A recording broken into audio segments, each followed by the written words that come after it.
14절 말씀으로 옆 사람과 한번 인사를 나누겠습니다. 우리는 죄의 주장을 받는 자가 아니라 은혜 아래에 있습니다. 이렇게 인사하겠습니다.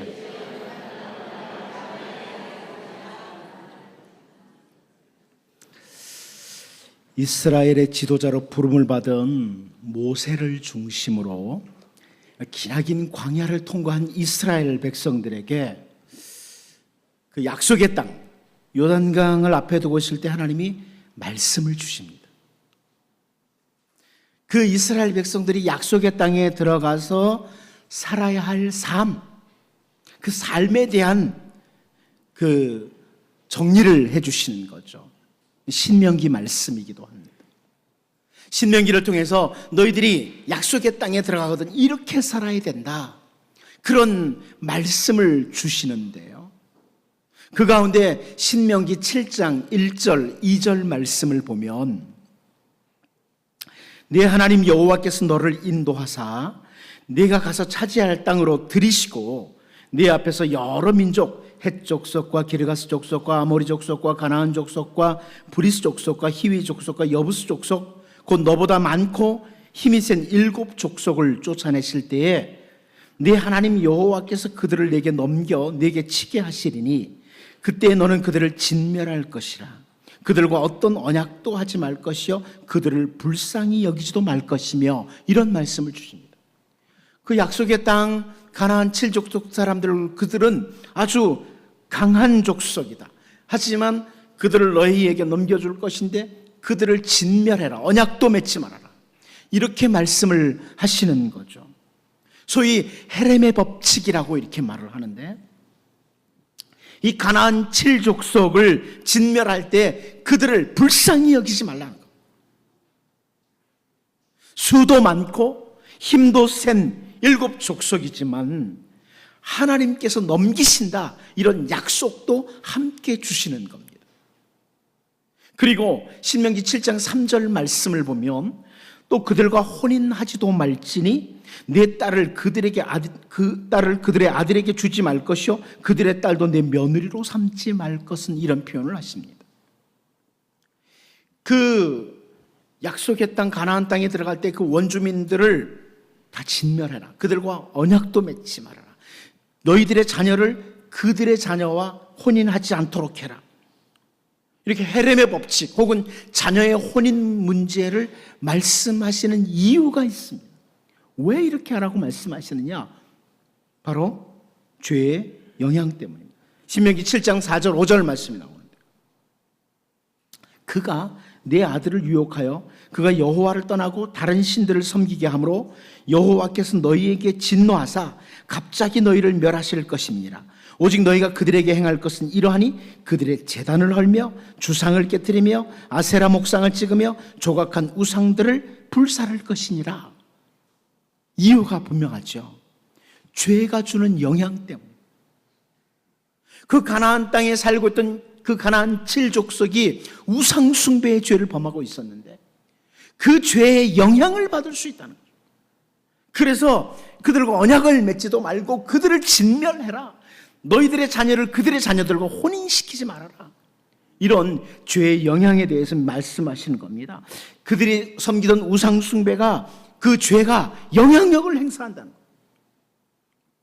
죄로 말미암아 이스라엘 백성들이 결국은 진노의 대상이 될 수 있다는 겁니다.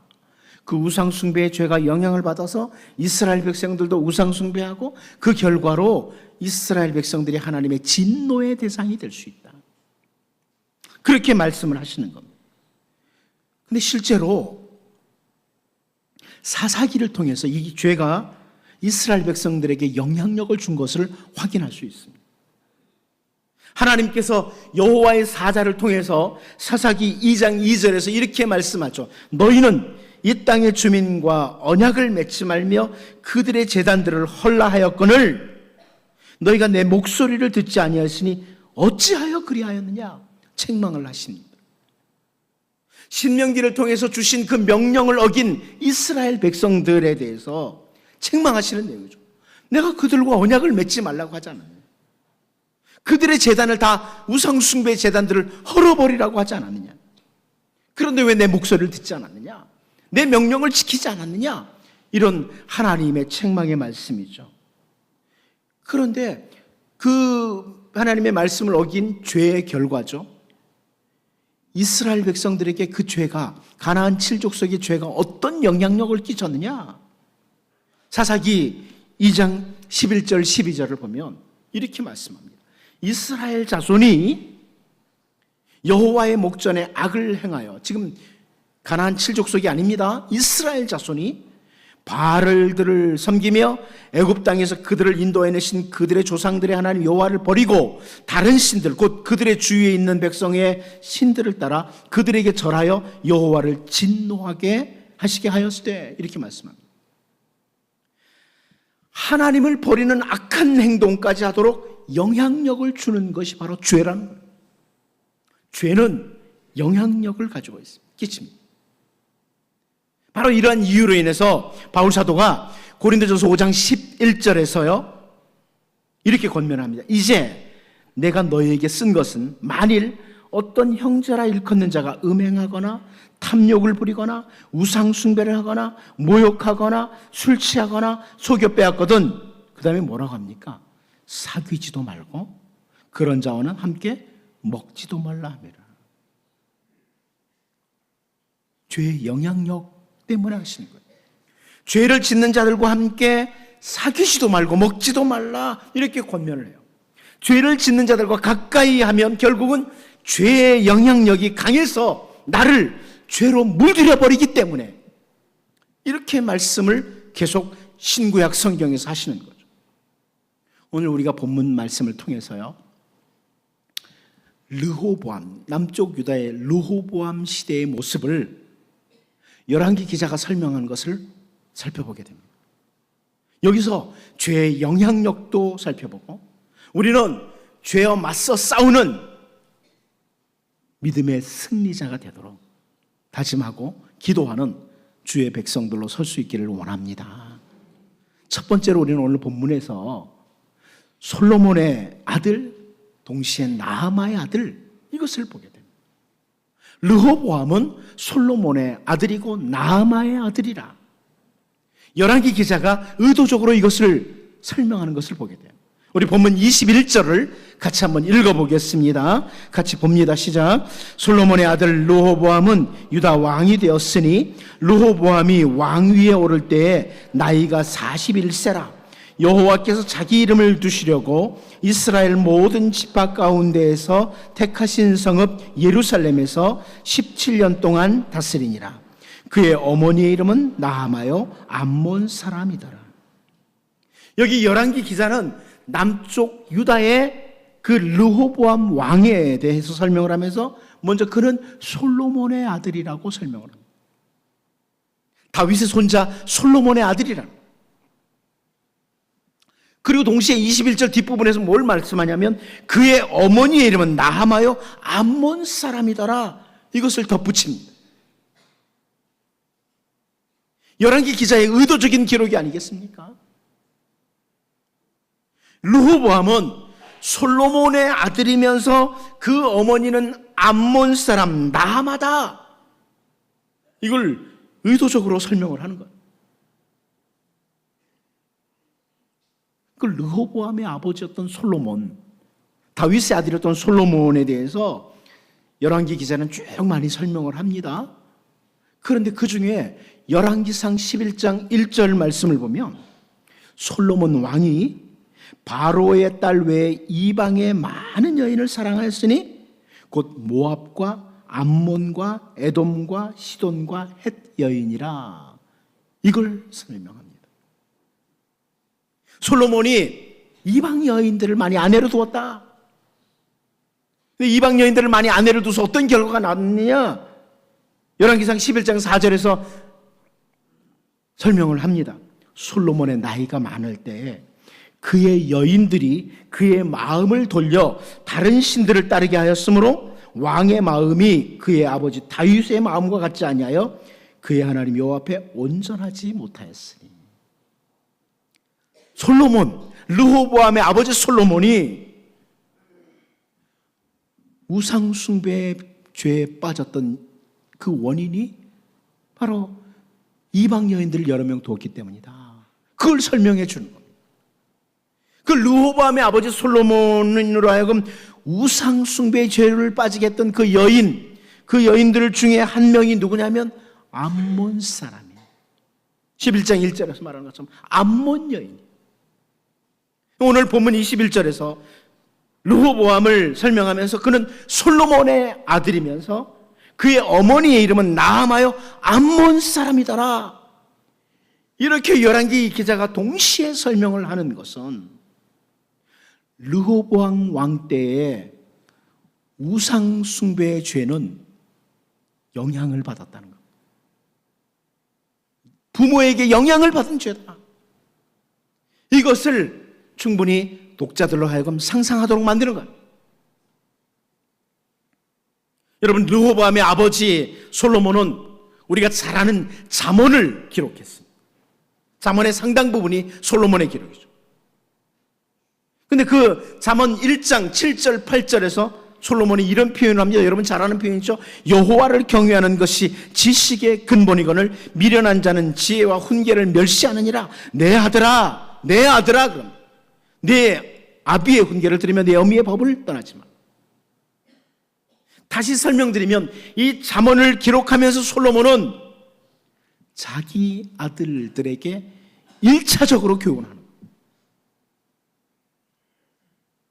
그런데 그 귀한 잠언을 솔로몬이 아들에게 강조하지만 여호와를 경외해라. 하나님의 법을 따라 살아야 된다. 이것을 아들에게 강조를 했는데 우상 숭배를 하는 암몬 사람 나아마를 솔로몬이 아내로 맞이함으로, 다시 말해서 르호보암의 어머니가 되므로 르호보암과 그 유다의 우상 숭배의 죄를 짓도록 하는 강한 영향력을 행사하게 되는 거예요.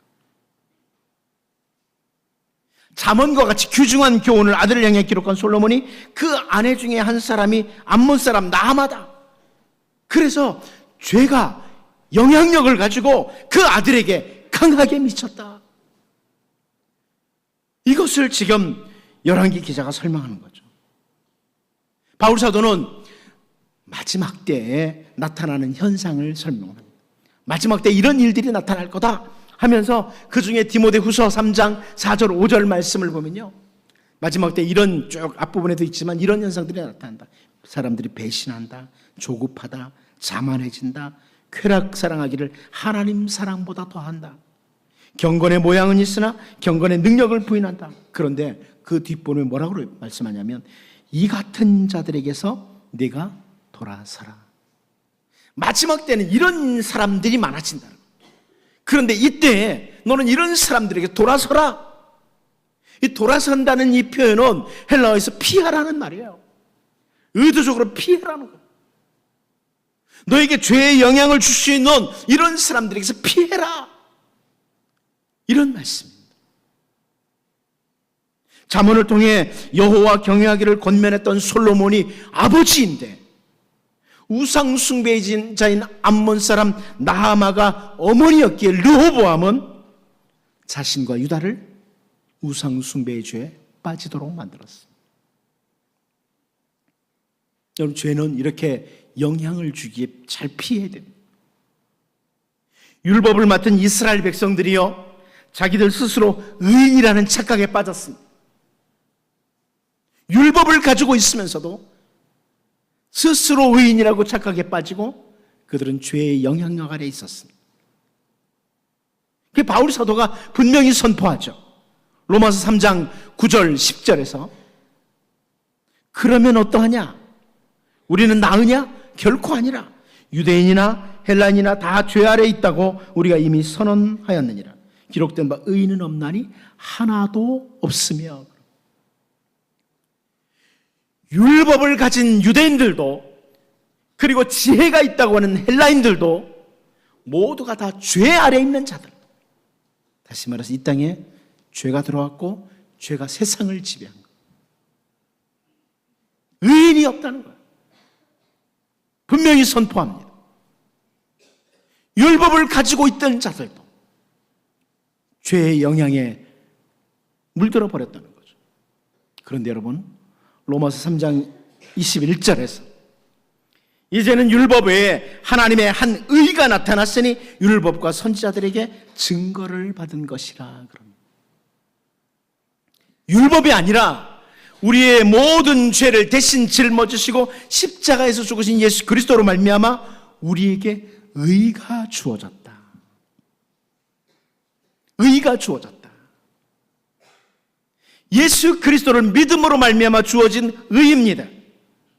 왜요? 죄의 영향력이 온 세상에 미쳤기 때문에.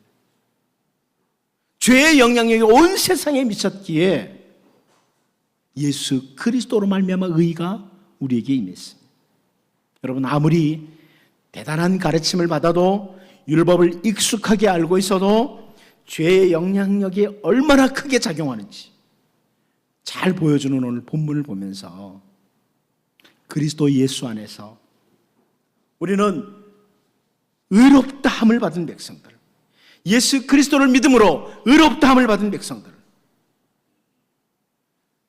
의의 영향력이 우리에게 미친 사람들, 그런 사람들로서 그리스도 예수 안에서 죄의 영향을 받을 수 있는 모든 조건들을 잘 피할 수 있는, 이미 그리스도 안에서 잘 피할 수 있는 그런 우리의 삶이 될 수 있기를 원합니다. 두 번째로 우리는 오늘 본문에서 택하신 성읍 예루살렘에서라는 것을 보게 됩니다. 택하신 성읍 예루살렘에서. 오늘 본문 21절을 다시 한번 보겠습니다. 다시 한번 봅니다. 시작.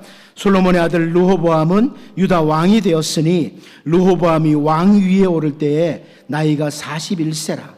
여호와께서 자기 이름을 두시려고 이스라엘 모든 지파 가운데에서 택하신 성읍 예루살렘에서 17년 동안 다스리니라. 그의 어머니의 이름은 나아마요 암몬 사람이더라. 솔로몬의 아들인 르호보암이 남쪽 유다의 왕으로 세움을 입는 모습에 대해서 설명을 하면서요, 특별히 여호와께서 자기 이름을 두시려고 이스라엘 모든 지파 가운데서 택하신 성읍 예루살렘에서 17년 동안 다스렸다, 이렇게 설명을 하고 있습니다. 르호보암은 아버지 솔로몬에 이어서 예루살렘을 다스리는, 예루살렘에서 다스리는 통치자, 왕이 되었다. 그런데 그 예루살렘이 어떤 장소인지를 설명해 주고 있는 거죠. 열왕기 기자가 단순히, 여러분, 이 이스라엘 이 왼쪽에 지중해가 있잖아요. 지중해에서 동쪽으로 몇 킬로 위치한 지점, 이렇게 설명하지 않습니다. 혹은 북이스라엘과 관계가 있으니까 여로보암이 다스리는 북이스라엘에서 몇 킬로미터 남쪽에 위치한 지점, 이렇게 예루살렘을 설명하지 않습니다. 여호와께서 자기 이름을 두시려고 선택하신 성읍, 이렇게 말합니다. 하나님의 이름을 두시려고, 여러분, 하나님의 이름을 두시려고 예루살렘을 선택했다. 이 말은 예루살렘에다가 하나님의 이름을 야훼라고 아주 그냥 제대로 각인해 놓는다, 이런 의미가 아닙니다. 하나님의 이름을 두신다. 이것은 사실 솔로몬이 하나님 앞에 기도했던 내용이기도 해요. 하나님의 이름을 이곳에 두어 주십시오. 그렇게 기도를 했었죠. 하나님의 이름을 둔다는 것은 하나님이 임재하신다는 것을 의미하는 겁니다. 하나님이 임재하신다. 하나님이 이곳에 임재하신다. 이 예루살렘, 하나님의 이름을 두시려고 했다. 하나님이 임재하시는 예루살렘이다. 하나님이 함께 하시는 예루살렘이다. 이런 말씀입니다. 르호보암은 단순히 세상 나라의 왕들 중에 한 왕, 이렇게 설명하는 게 아니에요. 하나님께서 임재하시는 그 성읍 예루살렘에서 다스리는 왕이다. 예루살렘은 세상에 여러 개 있는 성읍들 중에 하나, 이 정도가 아니라는 거예요. 하나님의 눈, 하나님의 관심이 머무는 성읍이다. 그런 의미죠. 그리고 이 예루살렘에 대해서 이스라엘 모든 지파 가운데서 택하신 성읍 예루살렘, 그럽니다. 하나님께서 이스라엘 백성들 각 지파마다 적절하게 땅을 나누어 주십니다. 그런데 그 모든 지파들 가운데서 모든 지파에 속한 백성들을 위하여 선택하신 성읍이 예루살렘. 그러한 땅에서, 그 예루살렘에서 르호보암과 그 백성들이 우상 숭배의 죄를 짓습니다. 영향을 받습니다. 죄의 영향을 받습니다. 그 예루살렘에서. 예루살렘에는 르호보암의 아버지 솔로몬이 건축을 했던 여호와의 성전이 있습니다. 우리가 잘 아는 예루살렘 성전이 거기에 있어. 금송아지 우상을 위해서 단이나 베델에 전혀 다른, 거기다 세운 것과 전혀 다른 여호와의 성전이 자리를 잡고 있는 땅이 예루살렘입니다. 그런데 그 예루살렘까지 죄가 영향력을 미친 것. 예루살렘까지. 다시 말하면 이 죄의 영향력은 이 세상 사는 동안 미치지 않는 영역이 없습니다. 하나님의 이름을 두고자 선택한 예루살렘도 죄는 공격해 들어옵니다. 그러므로 여러분, 내가 어떤 특별한 영역에 머물고 있다고 안심하고 괜찮다고 방심해서는 안 됩니다. 아, 내가 목사의 자리에 있어. 그럼 죄가 전혀 근처도 안 올까요? 여러분이 예배당에 들어와 있는 동안에는 전혀 죄가 근처에도 안 올까요? 하나님께 예배하는 예배당에서도 졸게 만드는데, 예배 시간에.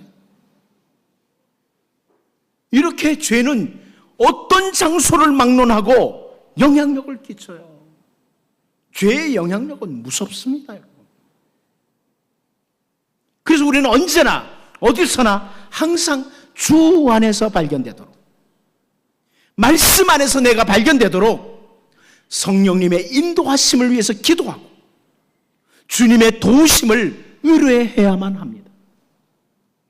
어떤 장소에 있기 때문에 나는 안전해, 이런 것이 아니라 죄는 언제든지 침투해 올 수 있다. 여러분, 하나님의 이름을 두시려고 선택한 예루살렘까지도 우상 숭배의 죄에 영향을 끼쳤던 것을 기억하셔야 돼요. 오늘 본문을 통해서 기억하셔야 돼요.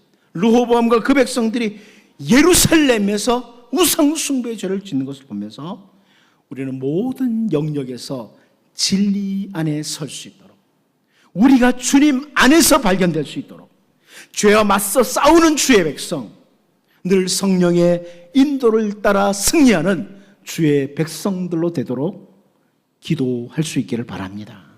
마지막 한 가지 더 봅니다. 세 번째는 하나님의 질투하시는 백성이라는 겁니다. 하나님의 질투하시는 백성이라. 오늘 본문 22절, 23절을 같이 한번 읽어보겠습니다. 22절, 23절 같이 한번 봅니다. 시작. 유다가 여호와 보시기에 악을 행하되 그의 조상들이 행한 모든 일보다 뛰어나게 하여 그 범한 죄로 여호와를 노엽게 하였으니 이는 그들도 산 위에와 모든 푸른 나무 아래에 산당과 우상과 아세라상을 세웠습니다. 르호보암과 그 가족들뿐만이 아니라 이 죄의 영향력은 워낙 강해서 유다라는 나라, 신앙 공동체에도 우상 숭배의 영향을 주고 있다, 이렇게 설명을 하죠. 그런데 우리가 여기 22절에서 꼭 주목해야 될 게 뭐냐면, 그 우상 숭배의 죄로 말미암아 여호와를 노엽게 하였다 그럽니다. 하나님을 노엽게 했다. 열왕기 기자가 설명하는데요, 이 노엽게 하였다는 단어는 질투를 불러일으켰다, 이런 의미의 단어입니다. 히브리어에서 질투를 불러일으켰다. 남쪽 유다 백성들이 우상 숭배의 죄에 빠짐으로 하나님의 질투를 불러일으켰다. 정리한다면 하나님께서 질투하실 정도로 열정적인 사랑을 베푸셨고, 지금도 그 사랑을 베푸시는, 그 사랑을 받고 사는 하나님의 백성인 유다 백성들이, 그 모든 신앙 공동체가 우상 숭배의 깊은 죄에 빠졌다는 것을 보여주는 거예요. 하나님의 사랑을 받는 백성들, 죄가 얼마나 큰 영향력을 가지고 있는지 잘 보여주는 표현이죠. 심지어 유다 백성들은요, 오늘 본문 24절 말씀을 보면 그 땅에 또 남색하는 자가 있었고 여호와께서 이스라엘 자손 앞에서 쫓아내신 국민의 모든 가증한 일을 무리가 본받아 행하였더라. 죄의 영향력이죠. 죄가 얼마나 영향을 끼치는지 보죠. 하나님께서 질투하실 정도로 사랑하는 백성들이, 말로 형용할 수 없는 하나님의 놀라운 사랑을 받고 있는 백성들이 여호와께서 이스라엘 자손들 앞에서 쫓아내신 그 백성들, 국민들, 그들이 행했던 모든 가증한 일을 유다 백성들이 본받아서 행했다, 영향을 받았다는 거예요. 여러분, 열왕기서를 처음 읽는 독자들이 누구라고 제가 자주 설명드렸어요. 남쪽 유다와 북이스라엘이 다 멸망한 후에 혹은 포로지에 있을 때 이 열왕기서가 처음 기록이 되고 읽혀져요. 이 열왕기서를 처음 읽는 독자들은 자기들이 왜 이 약속의 땅, 하나님이 허락하신 땅에서 쫓겨났는지, 왜 포로지에 끌려와 있는지를, 그 이유를 충분히 본문을 통해서 확인할 수 있는 거예요. 우리가 우리 앞에서 쫓겨난 그 백성들과 똑같은 죄를 지었다, 죄의 영향을 받았다, 이것을 확인하는 거죠. 하나님께서 질투하시기까지 사랑하는 백성들이 하나님께서 쫓아내신 그 국민들의 모든 가증한 일들을 행하고 있었다, 이걸 확인하게 되는 거예요. 죄가 얼마나 큰 영향력을 가지고 있는지를 분명히 확인하게 되는 겁니다. 그런데 여러분, 죄가 이렇게 영향력이 큽니다. 그런데 우리가 꼭 놓치지 말아야 될 사실이 있습니다. 여러분 정신 차리고요. 우리가 놓치지 말아야 될 게 있습니다. 여름이라 졸린 분들이 몇 분 계신데, 놓치지 말아야 될 게 뭐냐? 죄의 영향력, 죄의 힘이 이렇게 큽니다. 오늘 본문에 살펴보는 것처럼 커요. 그런데 질투하시기까지 사랑하시는 우리 하나님의 사랑은 그 어떤 죄의 영향보다 더 큽니다. 하나님의 사랑이 더 큽니다. 죄는 우리를 완전히 다 삼켜버렸어요. 하나님의 사랑이 더 큽니다. 그래서 아들 예수 그리스도를 이 땅에 보내주셨습니다. 죄의 영향력 아래 있던 우리들, 흑암의 권세 아래 있던 우리들을 건지시기 위해서 예수 그리스도를 보내시고 우리의 죄를 대신해서 십자가에 죽게 하시는 그 하나님의 사랑은 죄의 힘과는 비교할 수 없는 강력한 사랑입니다. 바울사도는 죄의 힘과 함께 우리를 사랑하시는 하나님의 사랑의 결과를 로마서 6장 23절에서 아주 분명하게 보여줍니다. 죄의 싹은 사망이요, 여러분 죄는 우리를 죽음으로 다 끌고 갑니다. 그런데 하나님의 은사, 하나님의 선물, 하나님의 은혜는 그리스도 예수 우리 주 안에 있는 영생이니라. 오늘 우리는 그 하나님의 사랑으로 말미암아 죄의 결과인 사망의 영역에서 하나님의 사랑의 결과인 영생, 생명의 영역으로 옮기움을 받은 사람들입니다. 예수 그리스도로 말미암아 주어진 그 의는 우리를 생명으로 이끌고 가는 강력한 힘을 가지고 있습니다. 죄의 영향력은 온 세상을 죽음으로 끌고 가는 강력한 힘과 영향력을 가지고 있지만 예수 그리스도로 말미암아 주어진 의, 그 의의 영향력은 우리를 사랑의 아들의 나라로 옮깁니다. 요한은 우리가 잘 아는 대로 요한복음 3장 16절에서요, 하나님이 세상을 이처럼 사랑하사, 하나님이 세상을 이처럼 사랑하사 독생자를 주셨으니 이는 그를 믿는 자마다 멸망하지 않고 영생을 얻게 하려 하심이라. 선포입니다. 하나님이 세상을 이처럼 사랑하사, 하나님이 우리들을 이처럼 사랑하사. 여러분, 여러분의 이름을 한번 집어넣어가지고 읽어볼까요? 하나님이 세상을 대신해 누구누구를 한번 못 외워도 좋으니까 보고 읽으세요. 한번 같이. 그러나 세상을 대신해 여러분 이름 집어넣어요. 한번 읽어봅니다. 시작.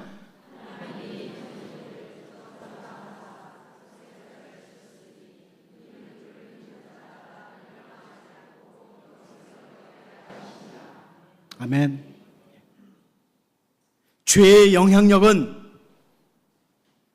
하나님이 질투하시기까지 사랑을 입은 유다 백성들로 하여금 우상 숭배의 자리까지 끌고 갔습니다. 그리고 하나님께서 그 땅에서 쫓아내신 백성들의 가증한 모든 행동까지 행할 정도로 영향을 미쳤습니다. 그런데 예수 그리스도의 의의 영향력은 흑암의 권세에서 우리를 사랑의 아들의 나라로 옮겼습니다. 하나님의 말로 형용할 수 없는 사랑, 이 사랑은 그 심각한 죄에 빠진 유다 백성들을 다시 회복시키십니다. 비록 포로지에 있을지라도 다시 회복시키십니다. 여러분, 아들을 주시기까지 사랑하시는 하나님의 강력한 사랑, 그 사랑 기억하고 우리 모두가 주의 사랑에 매여 살아가는, 주님의 사랑에 매여 살아가는 은혜의 백성들로 살 수 있기를 원합니다. 기도하겠습니다. 하나님 아버지, 우리가 대단한 가르침을 받아도 율법을 익숙하게 알고 있어도 죄의 영향을 받을 수 있는 존재들인데, 하나님의 이름을 두시려고 선택한 예루살렘까지도 죄가 영향을 끼쳤는데, 주님, 언제나 주님 안에서 발견되는, 그래서 모든 죄의 영향을 피할 수 있는, 늘 성령의 인도를 따라 사는 주의 백성들로 서게 하여 주옵소서. 죄의 영향이 강력해서 우리를 사망으로 끌고 가지만 예수 그리스도를 통한 하나님의 사랑, 그 사랑은 우리를 흑암의 권세에서 건져내시고 사랑의 아들의 나라로 이끌어 주셨습니다. 하나님, 이제 주의 사랑에 매여 주님의 그 은혜에 매여 살아가는 주의 백성들로 살게 하여 주옵소서. 예수님의 이름으로 기도하옵나이다. 아멘. 우리 찬송가 195